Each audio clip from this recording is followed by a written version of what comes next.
السلام علیکم ورحمۃ اللہ۔ سامعین سے گزارش کی جاتی ہے کہ ہمارے چینل اتحاد الانصار میں جن کتابوں کی آڈیو ریکارڈنگ ہوئی ہے انہیں بھی سنیں اور اپنے دوست و احباب میں اسے شیئر کریں۔ آپ کی آسانی کے لیے ان کے لنکس ڈسکرپشن میں دے دیے گئے ہیں، اور ہمارے چینل کو سبسکرائب کرنا نہ بھولیں۔ جزاک اللہ خیر۔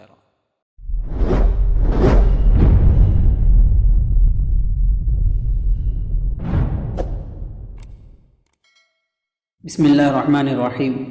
دجال جلد سوم۔ پچھلے ویڈیو سے اسلام یا غداروں کا سلسلہ شروع ہو چکا ہے اور یہ سلسلہ تھوڑی دیر تک چلتا رہے گا۔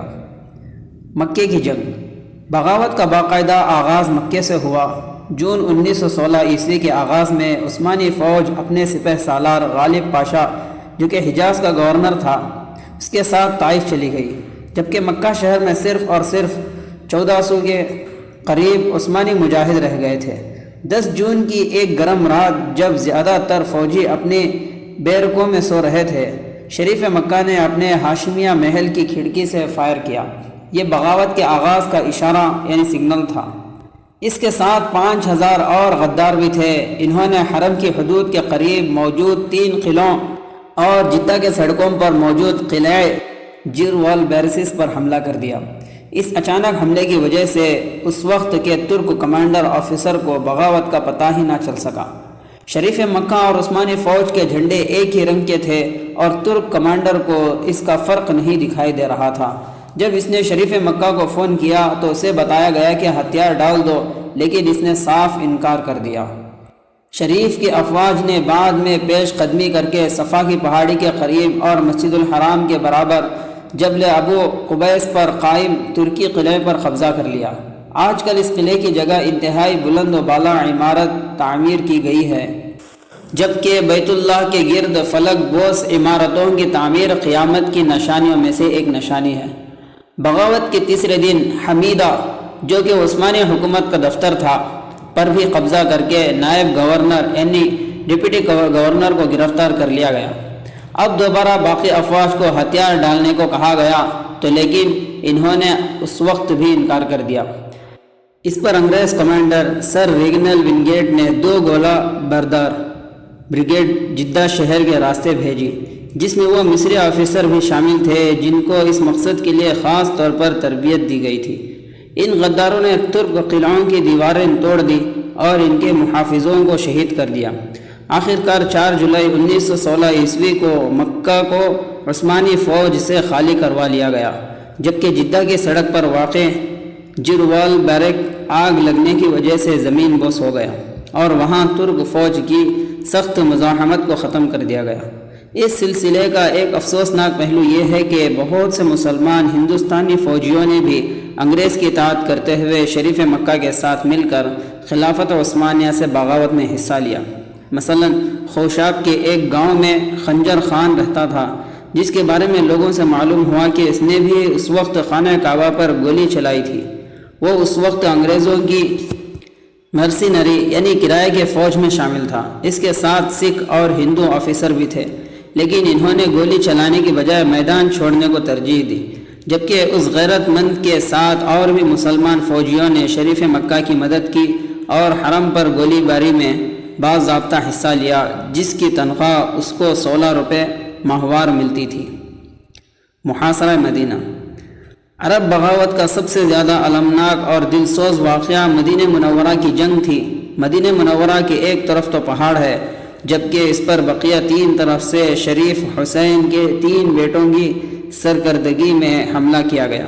مشرق کی جانب سے عبداللہ بن حسین کی فوج تھی، جنوب کی جانب سے علی بن حسین کی فوج تھی، جبکہ شمالی جانب سے فیصل بن حسین کی فوج تھی۔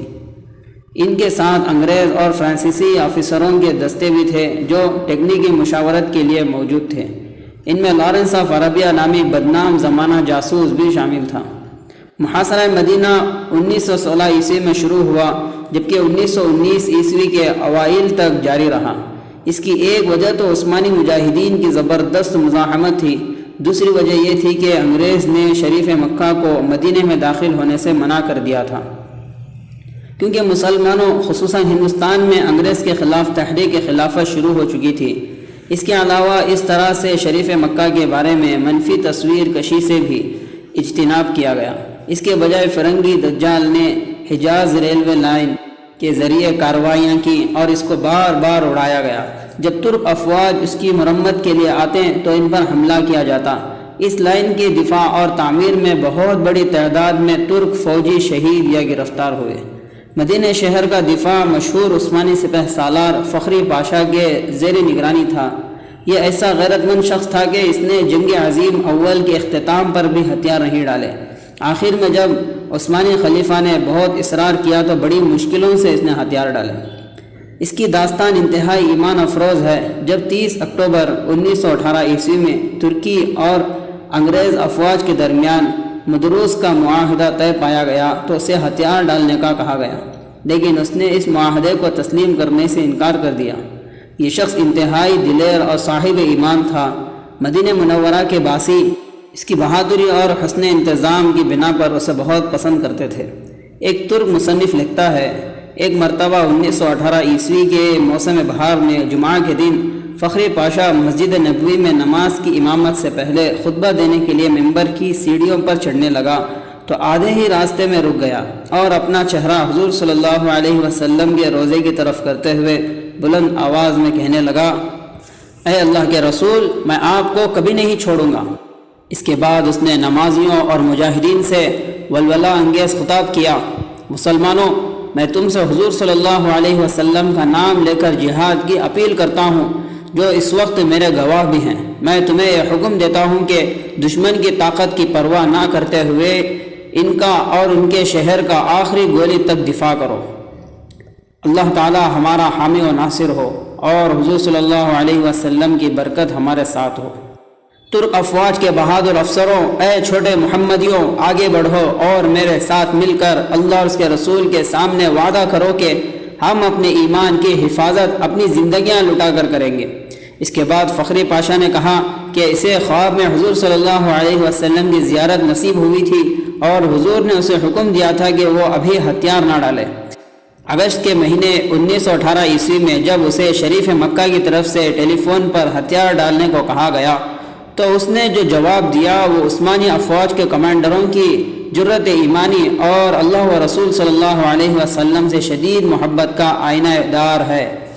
اس نے لکھا، فخری پاشا کی طرف سے جو عثمانی افواج کا سپہ سالار اور اسے مقدس شہر مدینہ کا محافظ اور حضور صلی اللہ علیہ وسلم کا ادنا غلام ہے، اس اللہ کے نام سے جو ہر جگہ موجود ہے، کیا میں اس کے سامنے ہتھیار ڈالوں جس نے اسلام کی طاقت کو توڑا، مسلمانوں کے درمیان خون ریزی کی اور امیر المؤمنین کی خلافت پر خطرے کا سوالیہ نشان ڈالا اور خود کو انگریز کے ماتحت کیا۔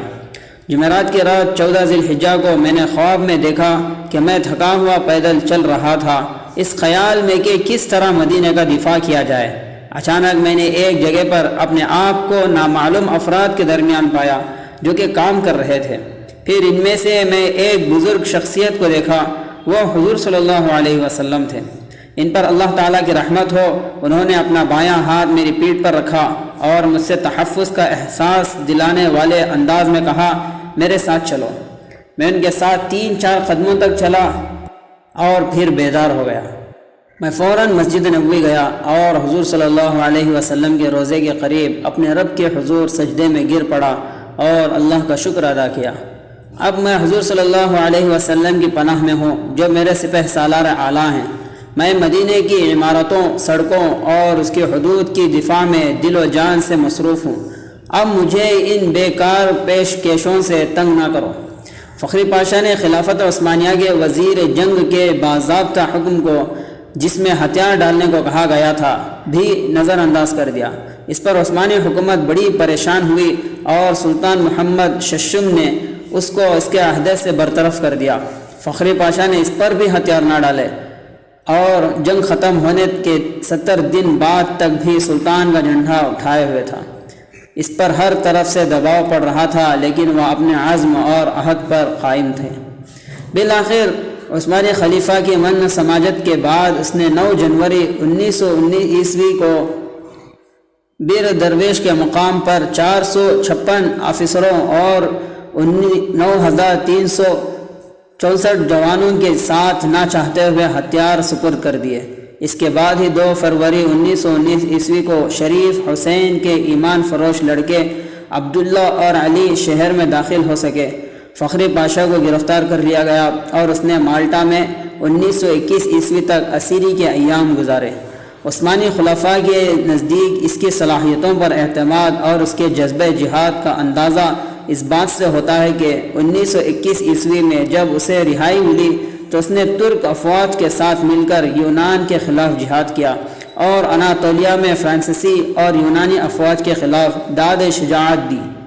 جنگ آزادی کے بعد اس نے کابل میں بحیثیت ترک سفیر فرائض انجام دیے اور بعد میں 1936 عیسوی میں اسے اعزاز دے کر ریٹائر کر دیا گیا۔ اس مرد مجاہد کا انتقال 1948 عیسوی میں ہوا۔